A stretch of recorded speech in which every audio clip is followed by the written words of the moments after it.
and as Mrs Whittet said, this is a reconvened meeting of the Scrutiny and Audit Committee, and again, remind all attendees that this meeting has been recorded and webcast live on the Council's YouTube channel, and I have agreed the attendance of some members remotely and would remind all remote attendees to mute their microphones when not speaking.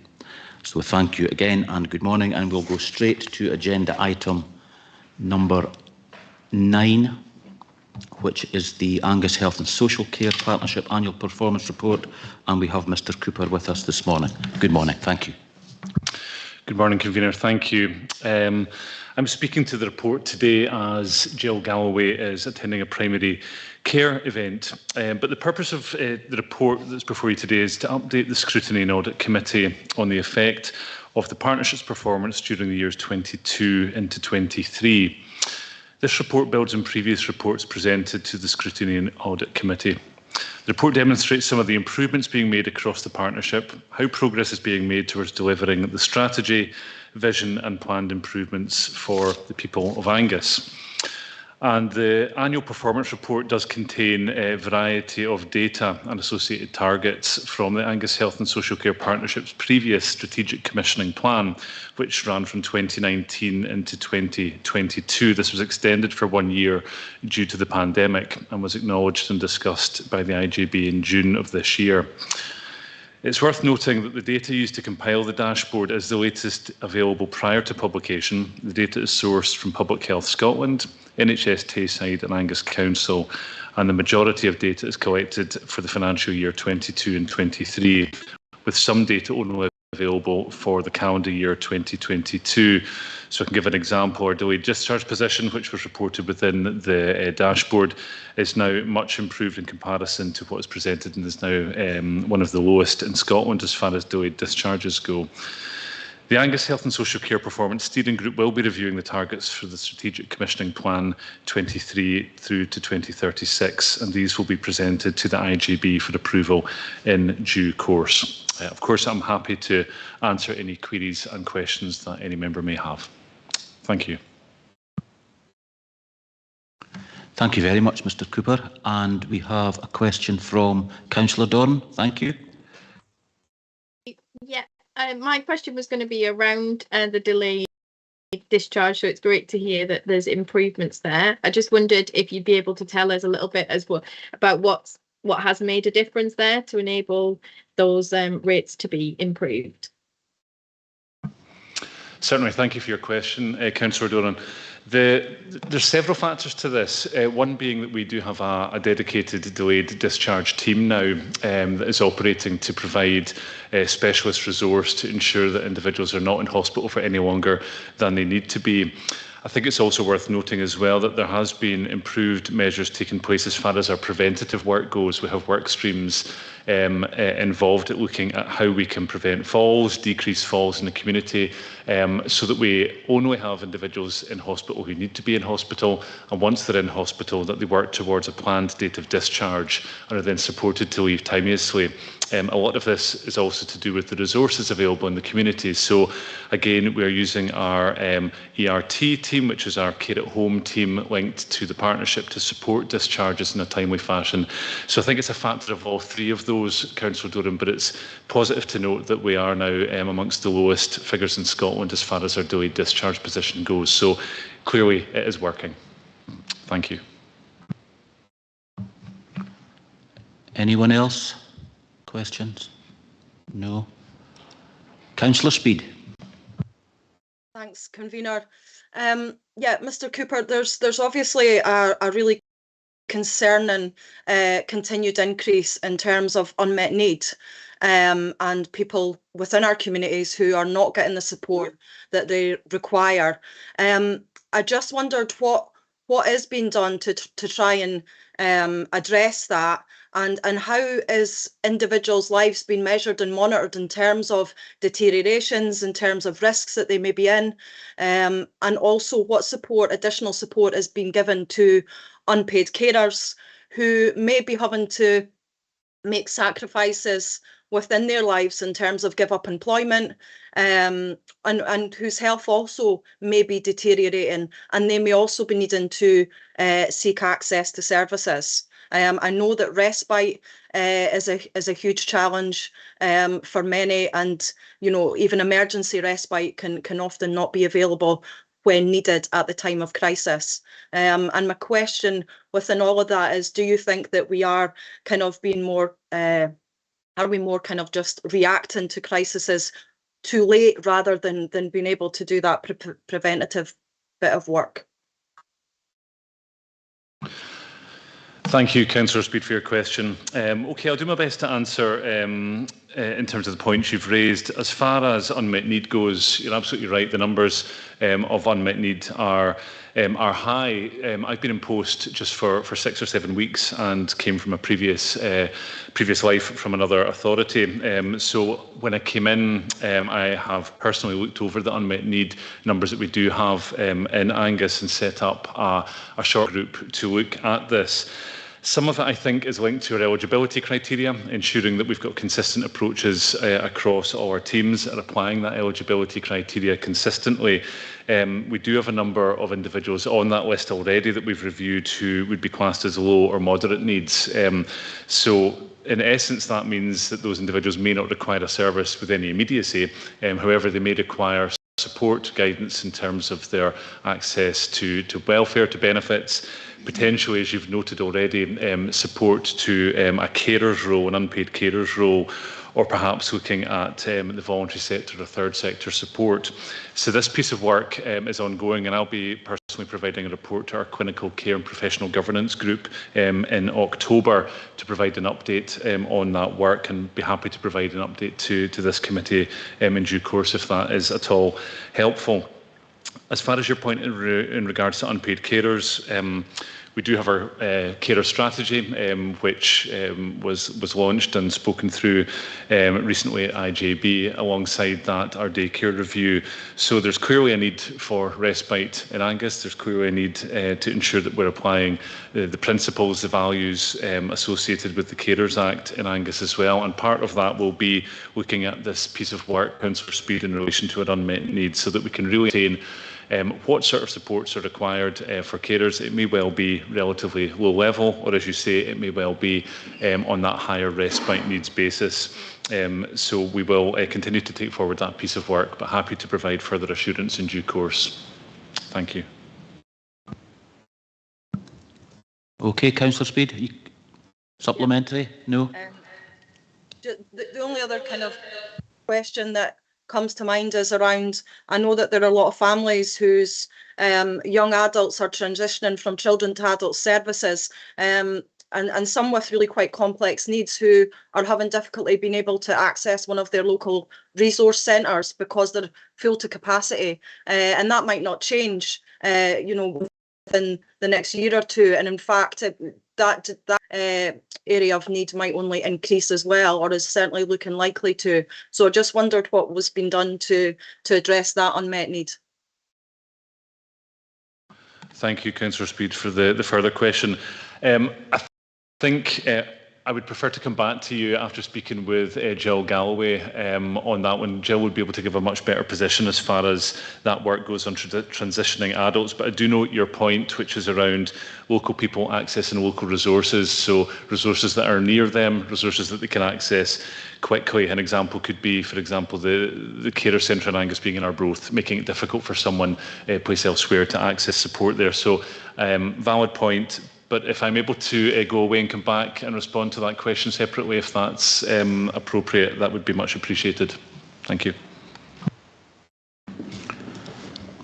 Thank you very much. Any other questions? Comments?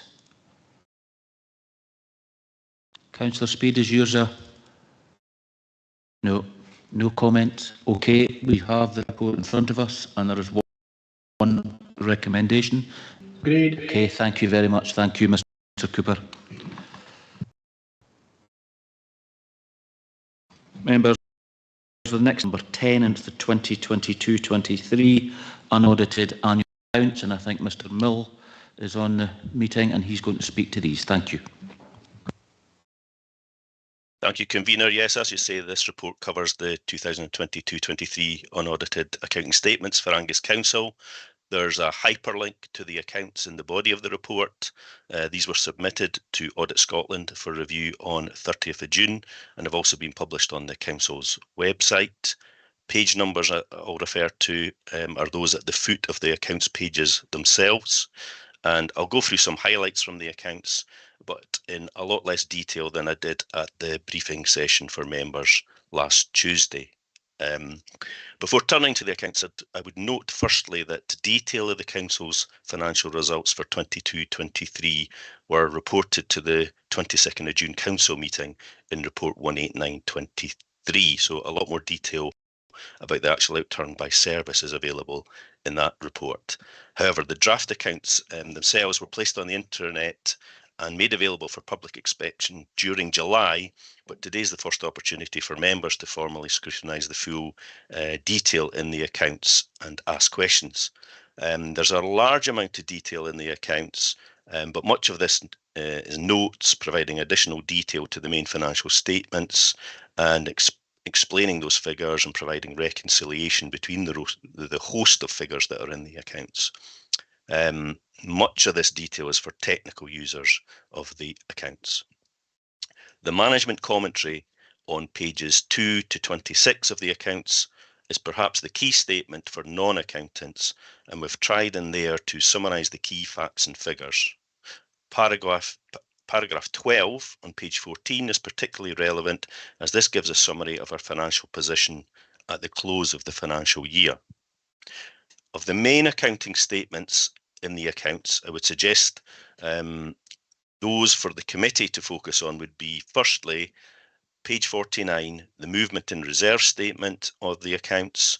What reserves did we have at the start of the year and what do we have now?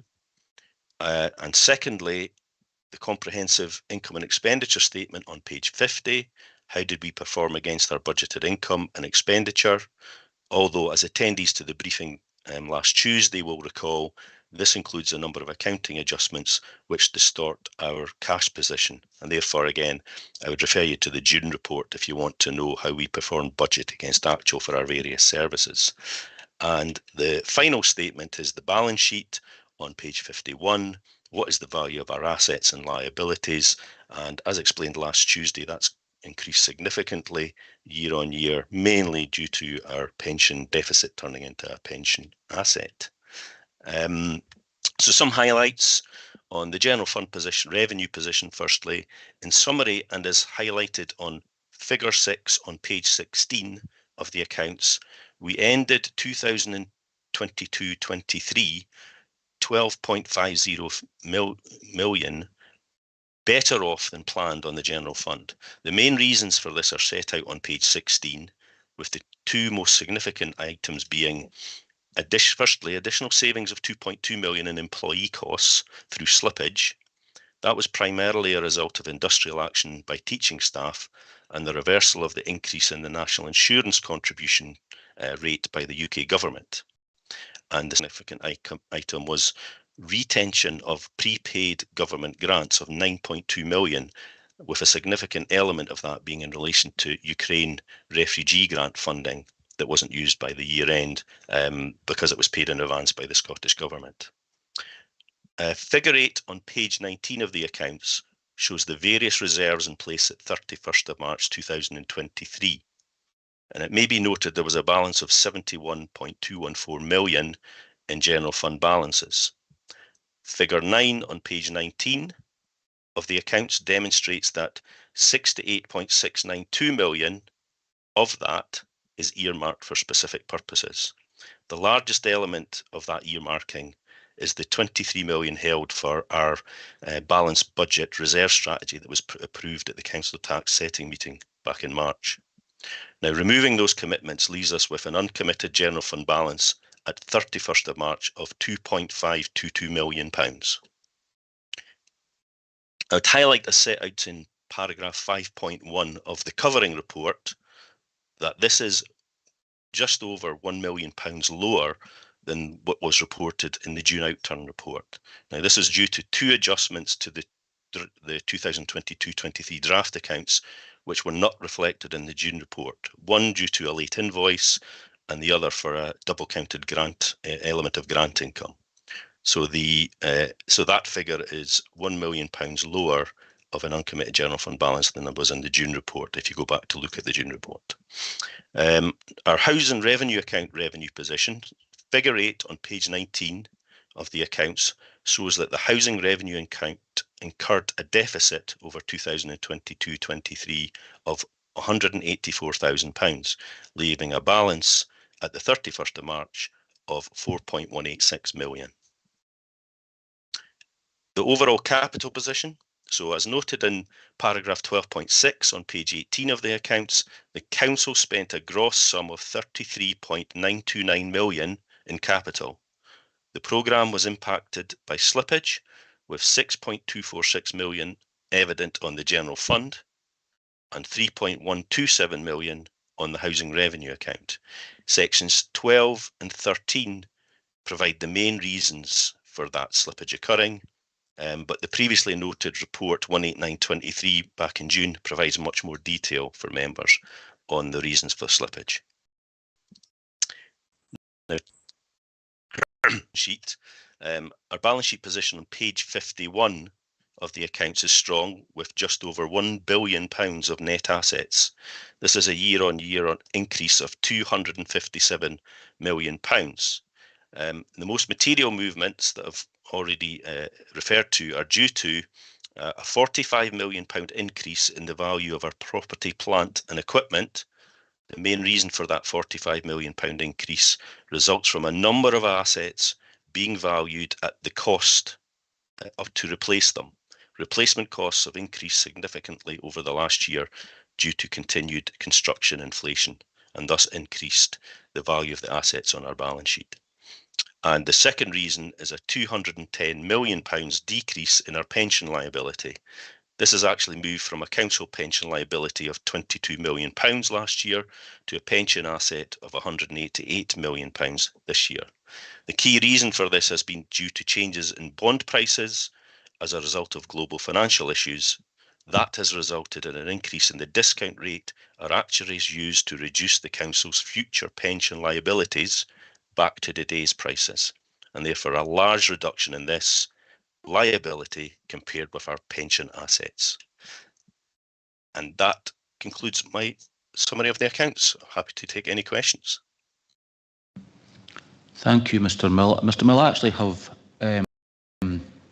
one, and I think I probably know the answer to this.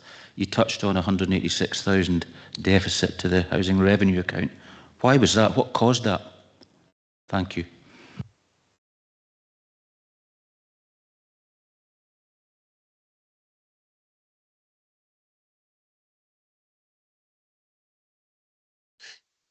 Yes, well, the housing revenue account, there was a variety of positive and negatives, so it's not due to one particular reason, convener. So there were underspends and overspends over a number of heads. So, for example, there was an underspend on financing costs, but an overspend on maintenance costs. So there wasn't one particular reason. It was due to a variety of over and underspends across the housing revenue account. But the 186 million over the 30 odd million pounds of gross spend on the housing revenue account is actually pretty minimal, and was planned, during the course of the year. That's what I thought. Thank you very much. Councillor Doran? Yeah, thank you. I had two questions. One was just to on the underspend from the funding that was given to the council for the support for people from Ukraine, and then the other question was relating to the pensions, just to outline what that means for individuals. Or does it mean anything for them at all, or is it just within the council account? So it was just to clarify that. Thank you. Yeah, first, thank you, Councillor Dawn. Firstly, on Ukraine, we had a similar position the previous year, and essentially the Scottish Government has given us funding beyond 2023. So it's actually, we haven't really got an underspend. What we've got is a prepayment of grants by the Scottish Government, and that's why we've got so much sitting earmarked within our reserves, because they've actually given us grant funding beyond the 31st of March 2023. So obviously we've not spent it because we're not able to spend it until the year that we actually need to spend that money. So that's the reason we're sitting on that. It's actually because we've been given it in advance of need by the Scottish Government. And then on the pensions,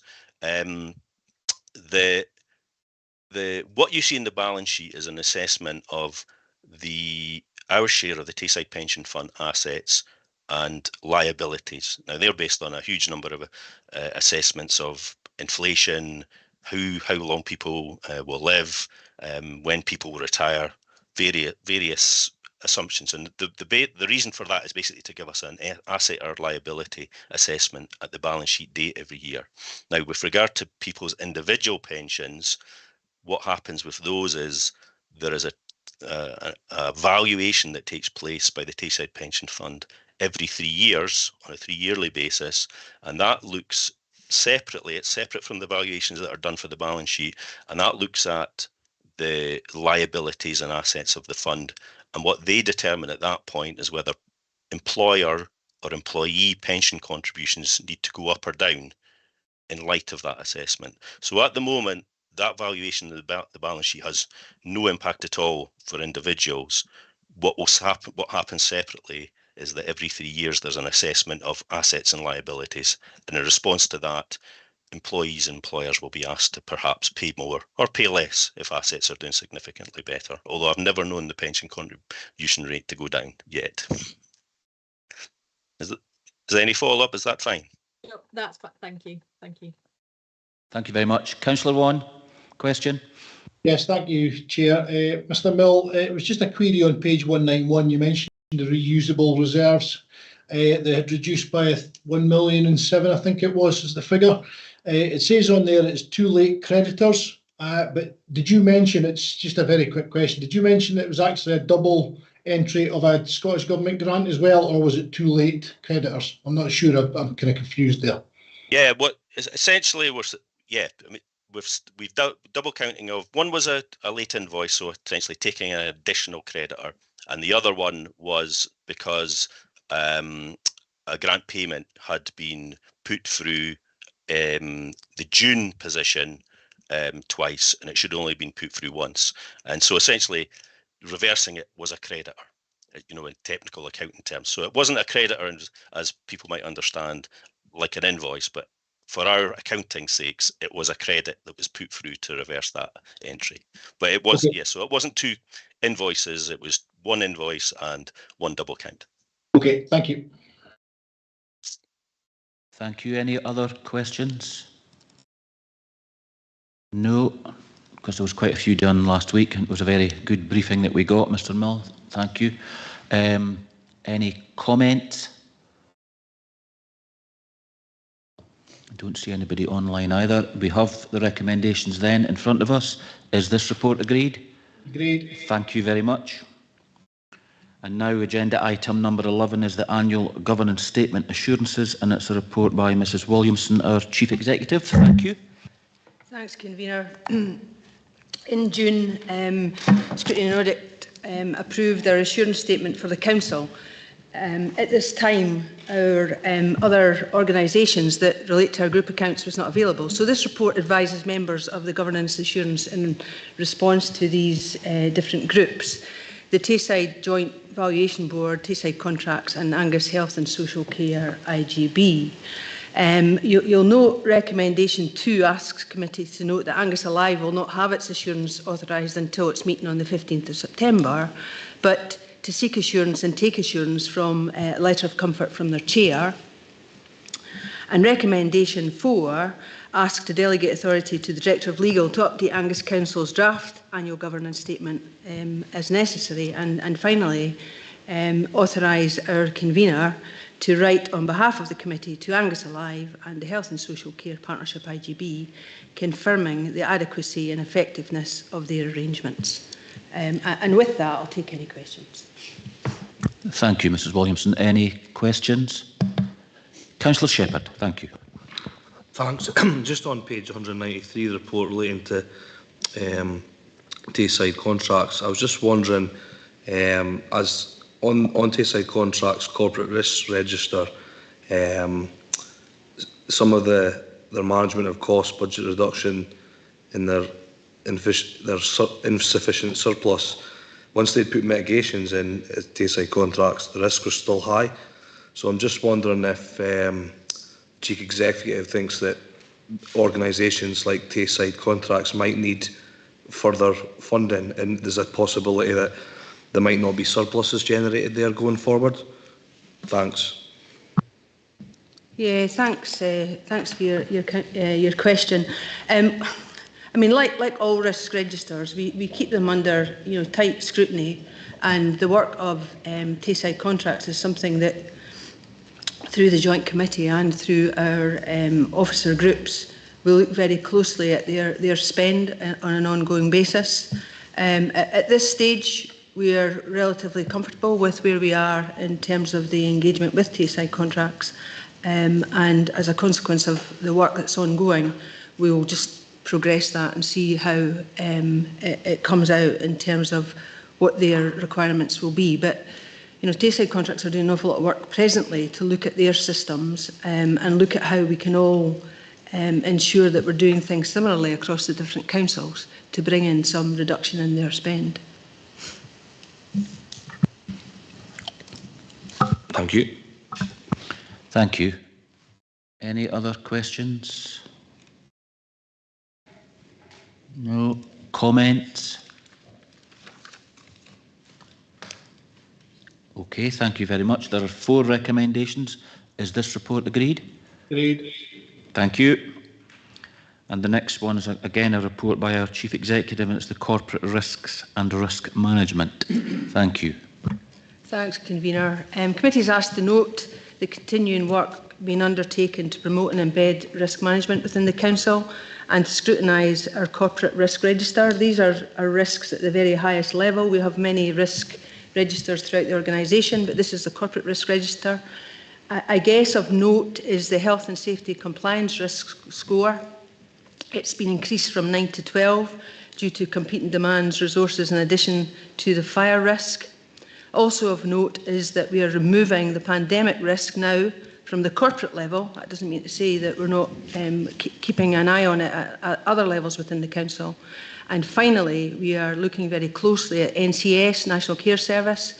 We're keeping that under review, and if and when we have further information, we may put that on our corporate risk register, but at this stage we're just keeping it aside. So these are our key risks as a Council, and members are asked to note these, and I'm happy to take any questions. Thank you. Councillor Vaughan, a question? Thank you, Chair. Ms Williamson, it's just on the service. Has there been any update? You're saying that we're keeping an eye on it. This has obviously been rumbling on for a while. I believe it's supposed to be, well, I'd heard that it was maybe getting sidelined, but do we have any update on that? Councillor Vaughan, at this stage there are a lot of groups meeting to discuss what the National Care Service will actually look like ultimately, and until we know what that looks like and what the impact will be on the Council, if any, it's difficult to say. Presently we've got nothing that suggests that there's going to be significant issues for us, but likewise we don't have anything to say that it won't be a change that will impact on the Council. So until we have a bit more information around that, and it is anticipated, we're just keeping that in the wings and waiting the completion of the legislative process. Okay, thank you.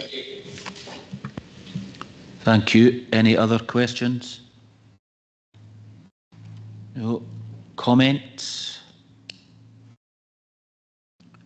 Okay, is the report agreed? Thank you very much. Agenda item number 13 is the Treasury Management Annual Report 2022-23, and it's a report by our Director of Finance, Mr. Lorimer. Thank you. Thank you, Convener. Good morning, elected members on the committee. This is the annual report about our Treasury management activities for the last financial year. Now, that was a year that saw inflation really become quite a significant issue.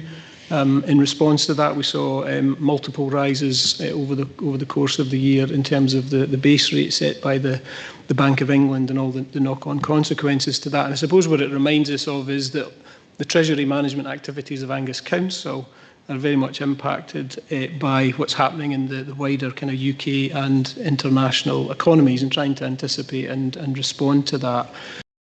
Hopefully the report is fairly self-explanatory. It's really trying to tell the story of what happened in terms of our borrowing and our investments over the course of the year, and what our position was at the end of that financial year.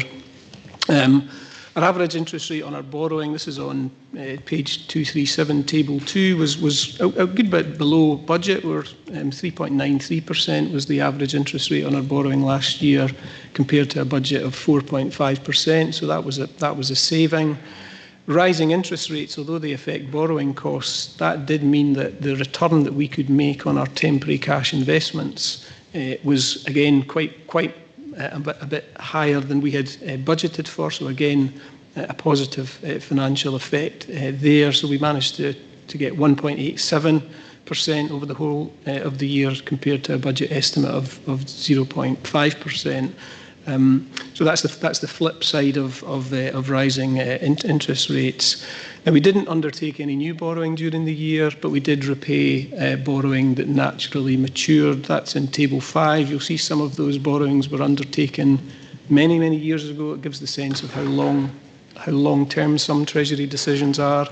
And you might also have noticed from that table that the interest rates that were payable back in the late 80s and early 90s were a good bit higher than what we are even experiencing now.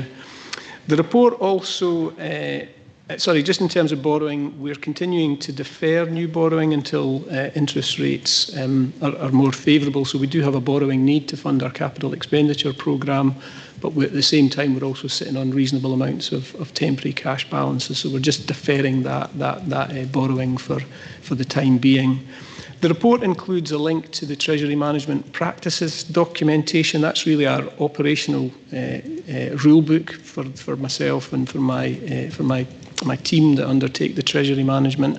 It's been a while since we've updated those documents, so we've now refreshed those and included a link in the report. There was a briefing come training session for elected members last Monday, and I know a number of elected members attended that, which was hopefully useful, and it was based around this annual report. So, as I say, I hope that was useful, but open it up for questions at that point, Convener. Thank you, Mr Lorimer. Councillor Devine. Thanks, Convener. This, I suppose, has been on the agenda for ages and ages. It's number 2.4 on page 237, about the Tayside Police Joint Board and the fact that we still administer funds for Police Scotland. Do you think this is going to be going on forever, or has there been an agreement reached on this that they will take that administration on at some point? Yeah, this one, thanks for the question, Councillor Devine. It goes back to police and fire reform back in 2012. And at that time, both the police service, Tayside Police Service and others had debt from the borrowing that they had undertaken over the years to fund capital projects. Now, rather than do something which would be costly to repay all of that debt at that point in time, it was agreed that councils would continue to administer that debt. And it's really the repayment of those borrowings over a period of years. So it will eventually cease. And all that really happens at the moment is that we will bill Police Scotland for the element of their debt repayments that are due to us each year. So it's neutral. A tiny bit of administration for us in terms of issuing an invoice, etc.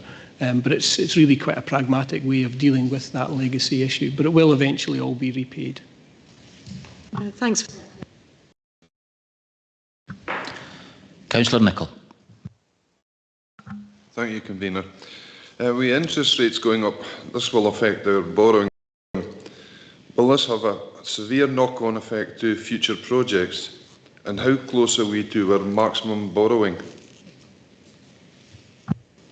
The maximum borrowing is an interesting question because it really depends on what you can, judgment of what you can afford to pay in terms of borrowing costs. Now, each year, as part of the budget process, we bring a report which is called the long-term affordability assessment. We look 25 years, over a 25-year period, and judge from that, based on a whole host of assumptions, whether we think the capital spending decisions the council is proposing to make over the next few years are affordable. And we always conclude on the basis of the work that's been done that is affordable.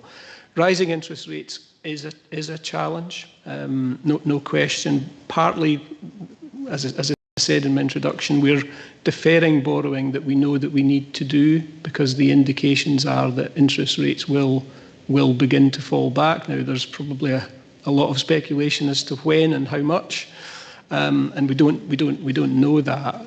I think it's probably fair to say that they won't get back to the historic lows that we saw post the financial crash in 2008-9, and then even lower during a period of the pandemic. I doubt they would get back to that, but the indications are that the peak of interest rates is hopefully near. That will depend on what happens with inflation, and so we are at this time not borrowing to fund our capital programme. We're using our temporary cash balances to fund that capital expenditure and deferring our borrowing until interest rates are more favourable, and that will mean that the capital plans and projects that we have should be affordable to us. But we will, when we come to set the 24-25 budget, recheck that affordability position again.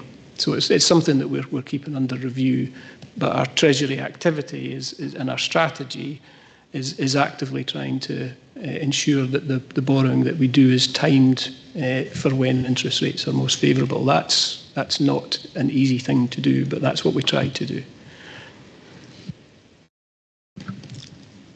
Okay, any other questions? Comments? No, I think there was quite a few last week at the briefing session. Members, there are recommendations in front of you. There's 3 for us and the other ones are for the council meeting next week. Do we agree this report? Agreed. Okay, thank you. Agenda item number 14 is the detailed risk reporting to this committee, and it's a report by Mrs. Wiley, the Service Leader for Internal Audit. Thank you.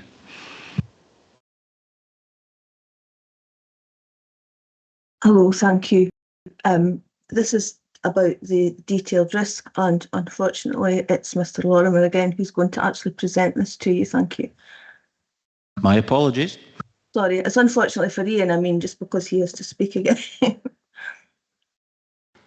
Thank you. I was wondering what the unfortunate... probably the subject matter is the unfortunate position.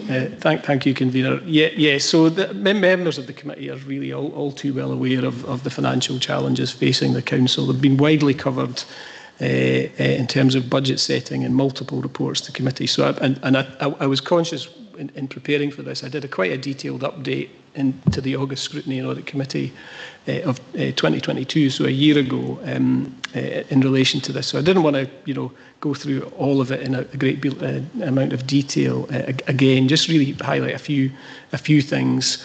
The first of those is that, as you'll see from the report, that financial sustainability, it's not really a single risk. It's really a number of aspects to it. So we try to describe it in the report about the risk that the council doesn't direct the limited resources that we do have to the priorities that have been set out in the council plan.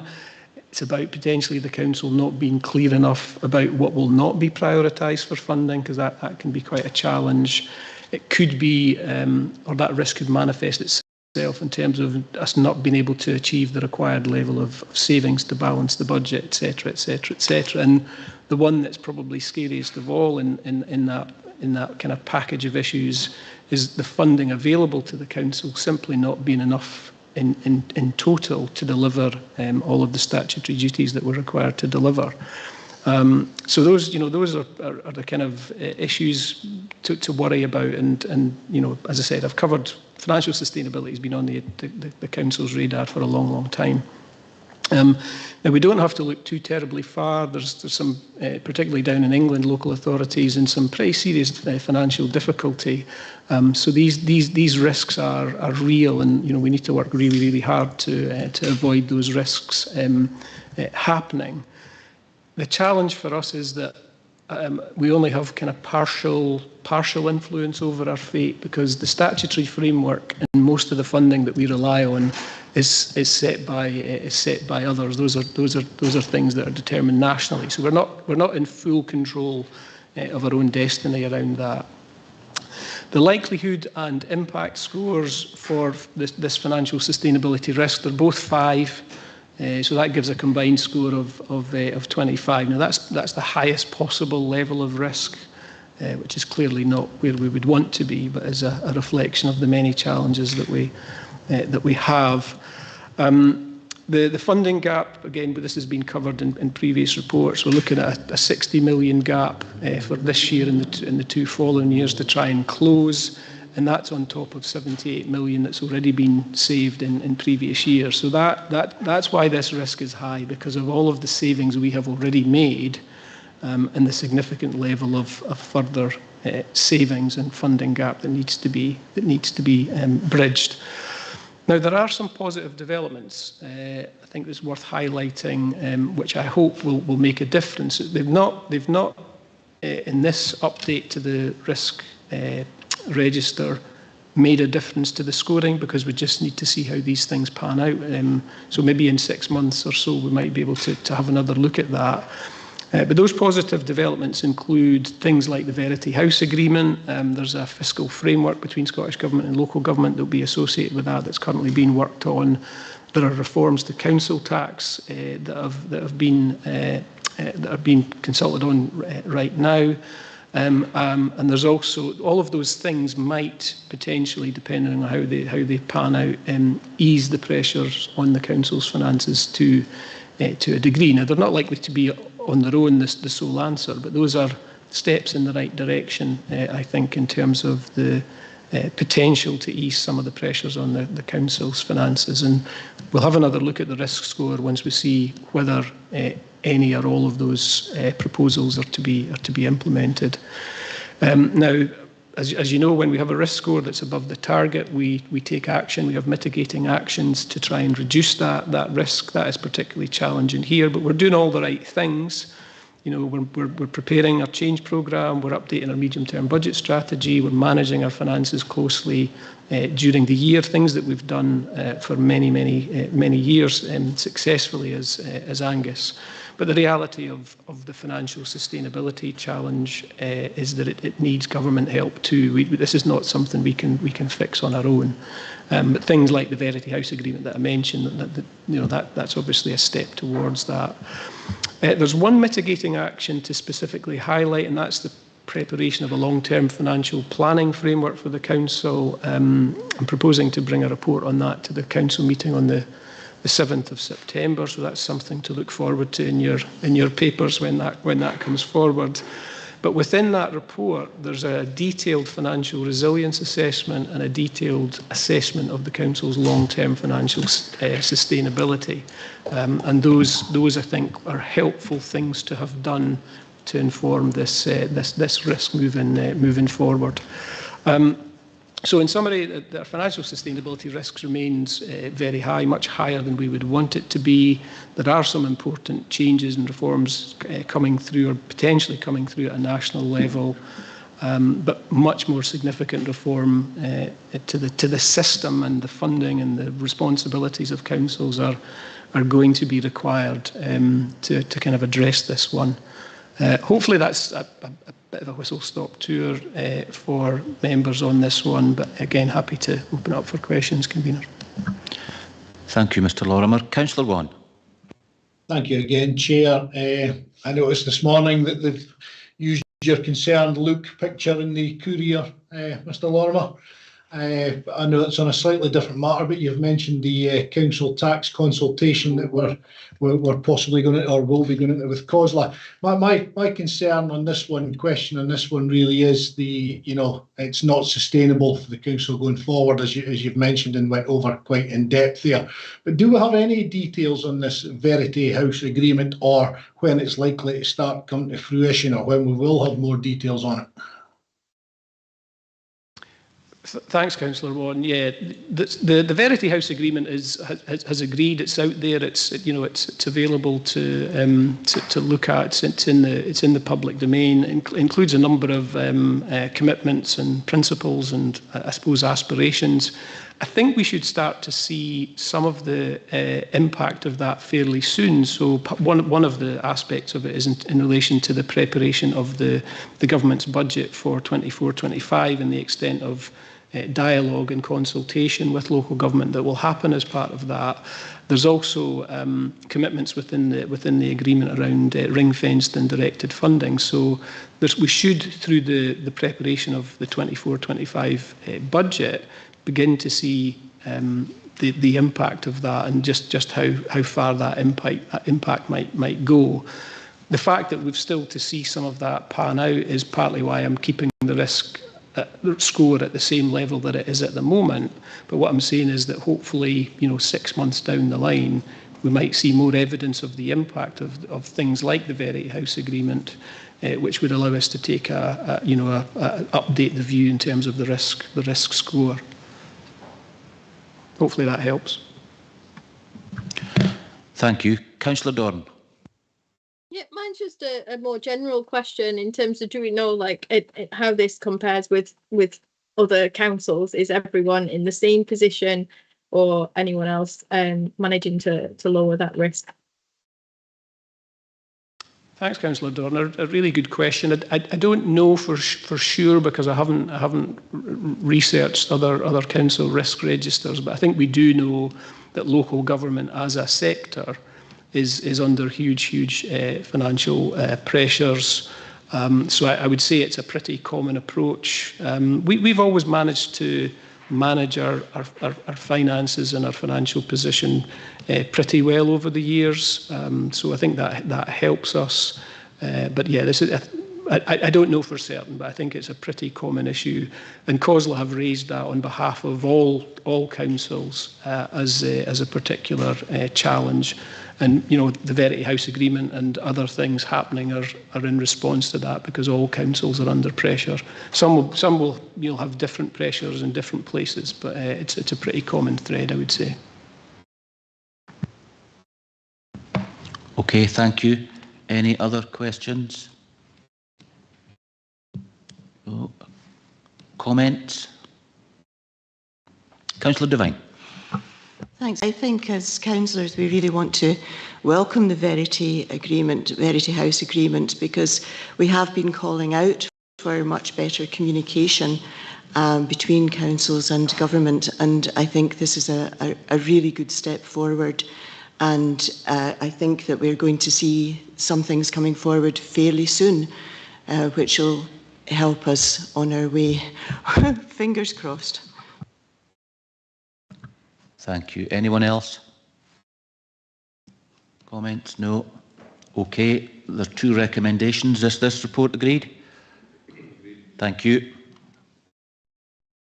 And agenda item number 15, and I will take the short title, the RIPSA report, and it's a report by our Director of Legal and Democratic Services. Thank you. Thank you, Convener, and I will do the same in terms of the RIPSA quarterly report.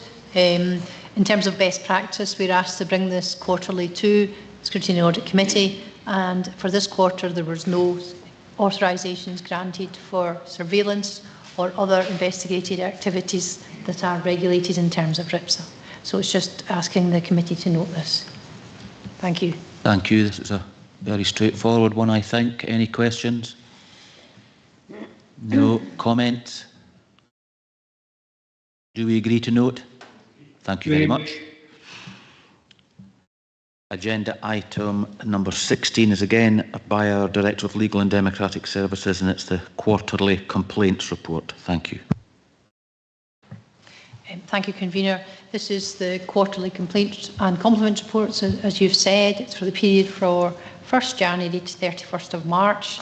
In terms of it, it summarised the records of each directorate in terms of the appendix, which laying out all the complaints and the outcomes in terms of those.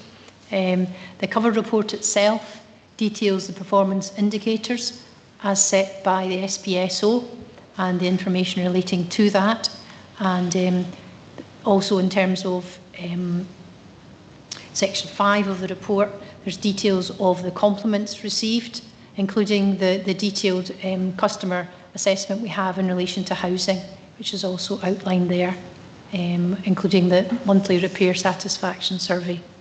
So happy to take any questions on that. Thank you. Thank you. Any questions? Again, as usual, a very detailed report. I think a lot of good stuff in there. And it was also good to see, because in the past we've never had the compliments, but we get to see that. And I think it was originally Councillor Bell that asked for that, and it was an excellent inclusion in this report. Excuse me, I don't know who was first. Councillor Speed. Thanks, Convener. Yeah, just firstly, it is nice to see the compliments.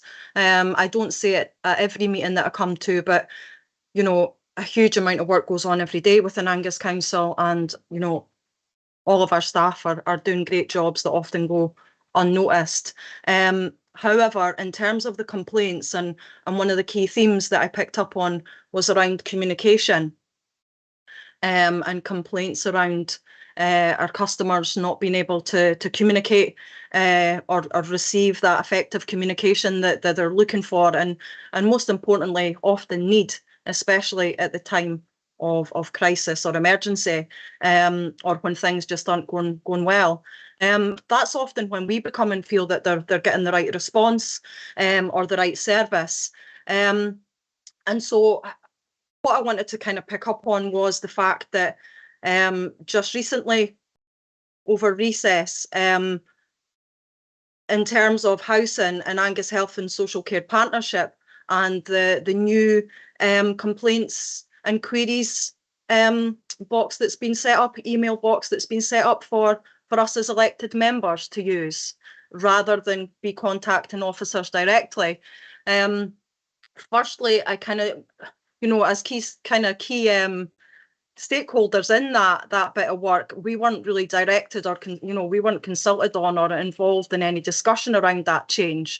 And I have concerns that actually that's just becoming another barrier in terms of effective communication, because yeah, I'm just not convinced yet that new way of operating for us to communicate on behalf of our constituents with officers is actually making, you know, that journey more seamless. So I just wonder what will be done to keep an eye on that new method of us as elected members reporting complaints on behalf of our constituents. Thank you for your questions, Councillor Speed. From what you're saying, there seems to be two aspects that you focused on. Firstly, currently the communication issues is brought out in terms of the stats that we've provided today. So in terms of that, we have taken an action. We've looked at that, and in relation to we're looking at communicating and how we can do that better going forward. So I'm speaking with the complaints team in terms of that, because, as I say, we are aware it's an issue, and we have got ideas in terms of addressing that better. I see Ms Smith has her hand up if she perhaps wants to come in on that, and then I'll come on to the second point you made. Thank you, and yes, happy to pick up on that.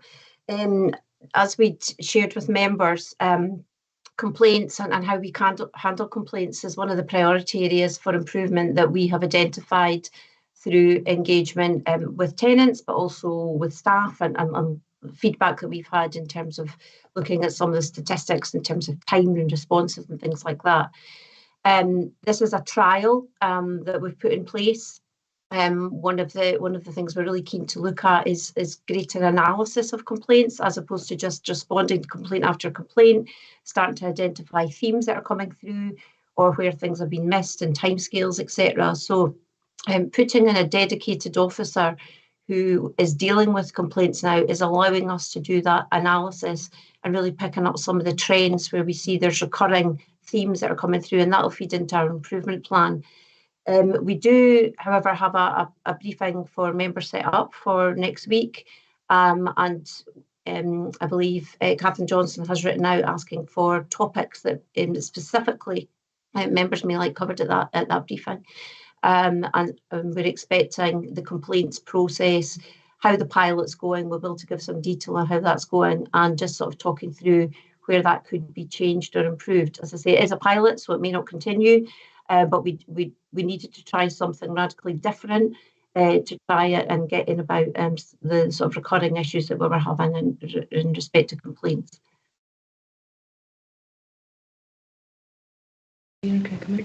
Yes, of course, Mrs. Williams. I think it's important to draw your attention back to item 5 on this report. I mean, 357 complaints over the course of the year clearly is not something we're happy about, but as a council it's very small. And Councillor Speed, you're talking about delay in responding to inquiries and requests. That was 100, only 24 of these were upheld. So the performance of the council with complaints is actually a good performance.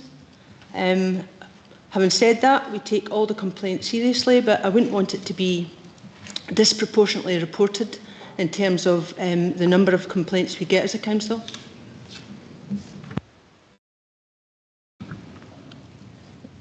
Anyone else? Councillor Speed?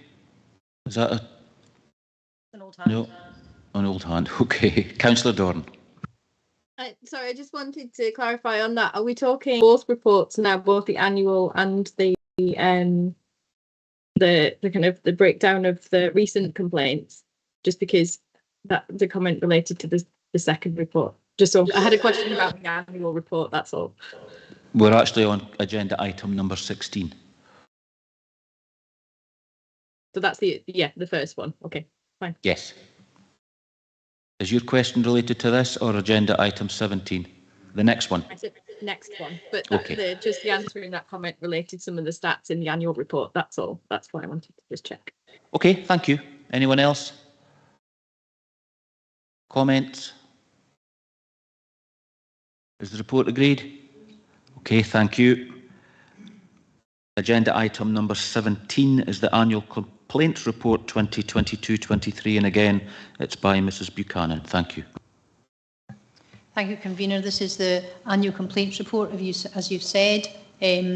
Paragraph 5 outlines the number of complaints we've received overall and their outcomes, and then details the performance indicators over an annual basis. Again, happy to take any questions on this report. Thank you. Thank you. Any questions? Councillor Dorn. Thank you. Yeah, I just had a query because on it says the 357 complaints, but then at the top of page 266, it says 679 complaints. And I just wanted to double check that. I'm guessing it's the 357 overall. Councillor John, yes, it's 357 overall, but recorded within the system are other things other than just complaints, so it pulls off that data. So sorry for the confusion. Yes. That's fine. The other question I had then was just response. I had a look back at the complaints report from the previous year, and it looks like the response time has increased for responses. So for stage 1, it's 5.1 days, which is slightly over the kind of ideal quoted, and for stage 2, it's 19 days, which is just within the ideal. But in the 2021 to 22 report, it was 3.4 days for stage 1 and 14.1 days for stage 2. So I just wanted to know that and ask why, if there's an increase in the response time, is it related to staff in response to being able to respond to complaints, or if there's anything been looked at in terms of that change from previous years to this year? Thank you for your question, Councillor Doran. In relation to stage 1 complaints, it's not data that we look at in terms of comparing as to why complaints are taking a bit longer, but we are, as I've indicated earlier, doing a review of complaints and our complaint handling process, particularly in relation to communication, and as part of that we can look at why it's taking a bit longer to respond to the stage 1s. In terms of the stage 2, I think it's difficult to compare year on year, simply because stage 2 tend to be by their nature more complex complaints, and individually it could just simply be that they're more complex and take longer. There's no actual limit in terms of the SBSO timelines for that. They do set a guide, and if we need to go past that guide, as long as we inform the applicant complainer, then we're perfectly entitled to do that. So I think it is difficult in terms of the stage 2 to do a straight comparison, but we can certainly have a look at that too. Thank you. Thank you. Councillor Speed, question? Yeah, thank you. What I have noted since the new complaint system for councillors has been put in place is that some of those queries, complaints have then actually turned into becoming, you know, the officer has turned it into a stage 1 complaint. So I just wondered if we perhaps will see an increase in complaints coming in, and if so, what will be done to manage that? Will that have an impact on the timely response that's required? Thanks, Councillor Speed. Users turn them into a stage 1. Did you mean a stage 2? Sorry, a stage 2. No, she meant stage 1. Well, a stage 1, but it could be a stage 2 depending on the nature of the complaint or query that's come in. So, in terms of confirming whether a complaint is a stage 1 or a stage 2, it depends on its complexity and how long it will take to respond to. That's the first criteria for it. The second criteria is if you've had a stage 1 and obviously the applicant isn't satisfied with the response, it then becomes a stage 2. So these are things that are determined by the officers. In terms of it taking longer to respond to a complaint, I guess if in fact the applicant wasn't content with the stage 1 and it becomes a stage 2, then the process itself will clearly take longer. Okay, thank you. Any other questions? No comment? Councillor Speed, is that an old hand? An old hand. Okay. Is the report then agreed? Thank you very much. And I'll get it right this time. I think it is Mrs. Wiley now, number 18, the internal audit activity update. Thank you. Thank you. This report is bringing you the audits that have been completed since the last time that I spoke to you, and I'm starting on, I think it's page 277 once I get the papers in front of me here, with information about continuous auditing. That's 278 I'm on. So in terms of continuous auditing, the work that's been undertaken this time has been from the period of March up to June, and we've looked at the payroll. All of the testing on payroll has been completed, and everything that we looked at there has been satisfactorily explained. And we've also looked at the duplicate payments within creditors. There was one small amount of £126 that has already been recovered, and another one of £46 that we're still looking at, but basically everything else was fine, and so we've also given comprehensive assurance for that area as well. The next one is the Equalities Impact Assessments and Fairer Scotland duties, and this audit was to provide assurance that council services are complying with the corporate guidance put in place to ensure the requirements of the Equalities Act are being met. And we looked specifically at the policies and procedures that were in place, at the training and guidance that was available for staff, that consultation that was being undertaken as part of the process that was taking place at an appropriate stage in the process, that the completed EIAs and FSDs were being published as they should be, and that any mitigating actions that were identified from the EIA and FSD assessments were being actioned. The overall conclusion for this work was substantial assurance. We identified good practice in terms of the knowledge of the equalities officer is extremely good, and there is a planned improvement to digitise the process to make it a bit more, to make it flow better, I think, for the staff who need to do the EIAs and FSDs. There were 4 recommendations.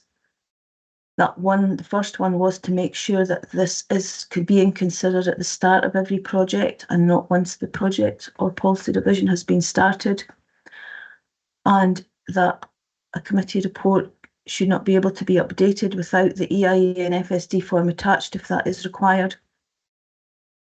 We also thought that when the initial screening identifies that a full EIA is not required, that could be standard wording that could be put into reports to say that, rather than having a very long document that doesn't actually have very much information in it attached.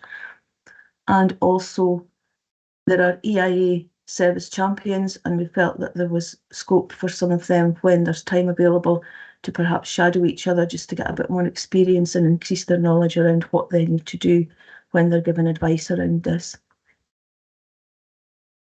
And we also noted that with there only being one equalities officer for the whole council, and that could be a single point of failure, that there should be consideration around how that might be reflected in the service risk register. The next piece of work was project management. This audit was to provide assurance that the council's project management guidance has been followed where it's relevant and appropriate, with each stage properly documented and progress reported to the change board on a regular basis throughout the project as applicable. We looked at quite a lot of objectives here. We looked at startup and initiation and delivery and closure. And overall, the level of assurance that was given for this was substantial assurance once more. We did identify a number of good practice areas around this project, and also a few planned changes around the future strategy for the change programme and the governance and reporting arrangements. There was one thing that we identified during this that's been identified in previous work that's been done, and that was around making sure that we're able to free up staff time from the day-to-day management and delivery to allow sufficient capacity to undertake and implement projects and reviews within a reasonable time frame. In terms of the actions that were agreed, one of those is around giving consideration to who should be appointed as a senior accountable officer, so that we can ensure independence from the change board and improve accountability. The next few recommendations were around enhancing the guidance that we already have, just to give a bit more information with examples of plans, making sure people know that they need the change board's approval for deviating from the council standard procedures, and giving a bit more information about testing and training. And we also thought that there was more scope for lessons to be shared across the council more widely. And finally, that the change board could maybe do a bit more to hold the SEOs accountable for providing the monthly updates to the change team and making sure that the Pintana is updated when it should be, and that monitoring and budget milestones and updates to risk registers are done when they should be. And the next piece of work that we're reporting is participatory budgeting. And this piece of work was to provide assurance that there are appropriate controls in place to ensure effective development and management of participatory budgeting. Just a bit of background around participatory budgeting. There is a charter for Scotland, which is designed to help local authorities and communities to understand what good participatory budgeting process should look like. And there was a change of approach made in 22-23 to address concerns that had previously been raised about this within the council, and that moved away from PB grants to identifying areas of mainstream budget that can have greater community influence in how they're spent. And the overall objective of this piece of work, because it has been postponed a couple of times, as I'm sure you all remember, was that we would look at there being appropriate controls in place to ensure effective development and management of PB However, we did change the approach when we started looking at this because there had been quite a bit of work done. And so we replaced this with a review of the work that's been completed, what's happening currently, and future plans to embed the PB work in practice. And so we haven't given an overall level of assurance for this, but there is a conclusion on page 293 that there has been reasonable preparatory progress up to May, which was when we undertook the initial work. And since then, the Council's approach has been finalised and the process is ready to roll out to services. But officers do now need to take that forward as planned to ensure that we do obtain an acceptable level of spend that can be attributed to participatory budgeting. All of the activity in 22-23 and up to July 23 has taken the Council closer to implementing the framework, and it's in line with the 7 key features of the Charter. And progress with development has perhaps been a bit slower than we might have wanted it to be, and we are still below the 1% target. However, discussions are now underway with the Director of Finance, and officers are confident that an allocation of spend will be identified and the 1% target will be met in 23-24. I think there might be a bit of an update on some of that information, which one of the officers can perhaps provide after we've completed. We made 2 recommendations. The first recommendation was about making sure that there's monitoring and reporting arrangements regarding participatory budgeting so that we can make sure that we're identifying what is going to be included in this at an early stage and keeping track of what is happening with it. And the other one was just to make sure that the minutes of meetings or meeting notes should be kept to record any key discussions, decision-making and agreed actions relating to participatory budgeting, because during the audit we were unable to verify some of the information that was available through discussion with officers. The next item is digital strategy and governance, and if you're happy, Chair, I would like to ask Paul Kelly from Audit to present this item and then hand this back to me for the remainder of the report. Thank you. Yes, of course, Mrs. Wiley. Good morning, Mr. Kelly. Morning, Convener, and thanks, Cathy. Thanks, Convener. So the report starts on page 295 of your papers. And just as some background, this was an advisory review that we performed for the Council, looking at the current digital strategy and governance arrangements and looking at their fitness for purpose for the future as well. The digital strategy as it stands was created in 2018, and the Council's now looking to update that, and it was an opportune time for us to conduct a review in that context. We've set out on page 296 forward our areas of good practice and areas for further development. I'll maybe just touch on some of those areas of good practice briefly. So one of the positive things is the digital strategy is focused on principles rather than actual deliverables, which is a good thing to do because the fast-moving technology environment means that what you commit to now is often superseded very quickly. So being principle-based is something that the Council should look to retain going forward.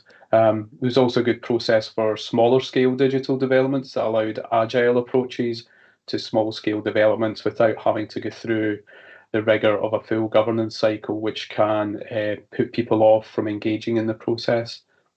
There's a digital strategy board that meets monthly. That's the main governance board for digital strategy and provides oversight, and that's chaired by the Director of HR, Digital Enablement, IT and Business Support. And it was also positive to see the service leader for digital enablement and IT have invested time in building relationships with senior stakeholders, which helps smooth that path for developing digital strategy and delivery plans to support that. I won't go through this in too much detail because in the paper has been read, but we've set out in the paper areas for further development, many of which were either in track or were brought through discussion during the course of our work. But overall, the Council, we believe, is in a good place to take forward future iterations of digital strategy, and there are some enhancement areas for improving governance as well. I'll pause at that point and hand back to Cathy.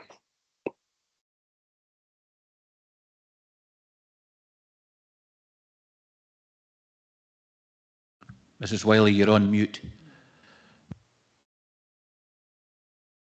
Sorry, now I've lost my papers.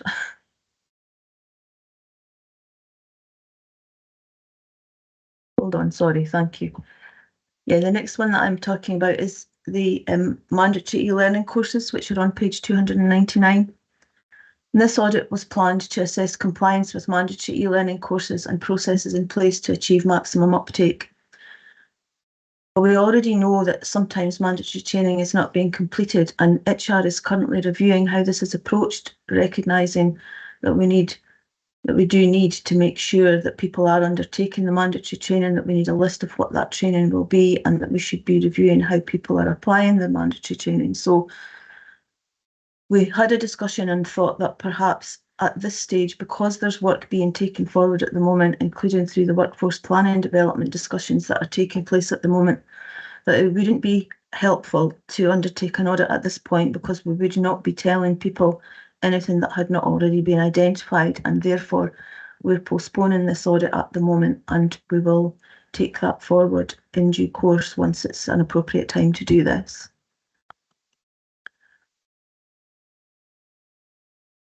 And finally, we'll have the implementation of the actions from the internal audit and counter fraud work. And I think we don't have anything particularly to be drawing to attention here. The one older action from 2019-20 is around absence management, and that's awaiting new functionality and resource link before finalising the procedures there. And other than that, I don't think I've got anything else that I want to bring to your attention, apart from the fact that on page 302, I know I like purple a lot, but I don't know how that colour got changed from amber to purple, but that'll be sorted out for the next report. Thank you. Thank you both for your very detailed presentations. Councillor Wan, I see your hands up. Question. Thank you. Thank you again, Chair. Cathy, it's relating to page 283, the core CORRR legislation. The Council is unable to fully implement new legislative requirements on time and within budget, and also the part at the bottom, having one equalities officer for the whole Council represents a single point of failure. Is that something that's being looked at? Obviously, we're hearing about cuts and costs and budget restraints. Or are we looking at working maybe with neighbouring authorities to try and implement maybe help on an equalities officer? Is that something that's been looked at? I think that's probably not a question that I can answer, but there's maybe someone else meeting who would be able to answer that one. Yeah, thanks, Councillor Wan. I'll pick that one up. Absolutely, we're well aware that we've got one equalities officer, but one of the things that we're doing, probably quite rightly and probably in a timely fashion, is to ensure that every officer who's writing reports and is involved in council business is undertaking the equalities training. So we don't have a situation where we require one person to overview all the equality impact assessments. So that's a thing that's in our priorities, and it's well underway in terms of development. Okay, thank you. Councillor Gregg. Thank you, Convener. Just a question for Ms Wiley about the mandatory e-learning courses. I appreciate that there's probably quite a number of council employees that are not office-based, so don't have an office to go to, and so then may struggle to complete any e-learning courses. So what arrangements are in place for them to be able to do that whilst at work? I would imagine that would depend on which area that they worked in, and each service would have their own arrangements in place to allow people to have access to be able to do that. But again, there's probably someone else who can give you a bit more detail about that who's in the call today. Thanks, Cathy. Yeah, absolutely. So all employees have got access to the internet and to laptops and things to undertake mandatory training, regardless of where they work within the organisation. Councillor Speed, question. Thank you. Yeah, just for clarity, so is Angus Council saying that they're not going to look to recruit another equalities officer, and that they're just going to be relying on the increased number of staff who take part in the training? We currently officer, Councillor Speed, so over and above that we're doing the training. I'm not aware of any change there. Okay, but there's not going to be an additional officer brought in to support the lone equalities officer. That's not my understanding presently around what we've got in terms of recruitment. Okay, thank you. Mrs. Wiley, thank you. Yeah, it was just also to add in terms of the equalities officer, although we only have the one equalities officer, there are people within services who are being trained as service champions around this, so they should have a bit more knowledge and understanding of this than all the other staff who are undertaking the assessments as they do pieces of work. Okay, thanks. Thank you. Anyone else? Councillor Devine. It's not a question, convener, just a comment Yes. on participatory budgeting. That's okay. I think we'll just comments. There's no one else. Thank you. Yeah, I'm extremely pleased to see this coming forward. I mean, we have been over several years now been very concerned about the way participatory budgeting has been going. And you know, there's been a deal of confusion, but now I think we're getting there, and I'm glad to see that we've got a briefing on the 14th of September, which I think will help us. I'm sure Audrey Meahy will be able to say something about that. Thank you. Anyone else? Any other comments? Councillor Beattie. Just a quick comment, convener. No, it's really good to see that we've moved from 23 outstanding internal audit actions in November to 8 in August. And I think that you have to congratulate Mrs. Wiley on the hard work that she puts in and her team. I wholeheartedly agree with you. The whole audit team and they're a very small team, I believe, do an excellent job, and the reports are also always very detailed. That really keeps our questions to a minimum because they're so detailed, and Cathy, you always do a fantastic and very detailed presentation. So thank you and your team. Do you want to come back? Thank you. Yes, thank you for that, but I think I can't take any audits for actually completing the actions, because once I've agreed the actions with services, it's the people in the services who have to actually implement them. So I think it's down to the work of the folk within all the individual services that we are seeing these numbers coming down. Thank you. Thank you. Anyone else? No. 2 recommendations then. Is the report agreed? Thank you very much. Members, agenda item number 19 is the possible exclusion of the public and press. Do we agree to exclude the public and press? Thank you. For the purposes of the recording, the meeting will now move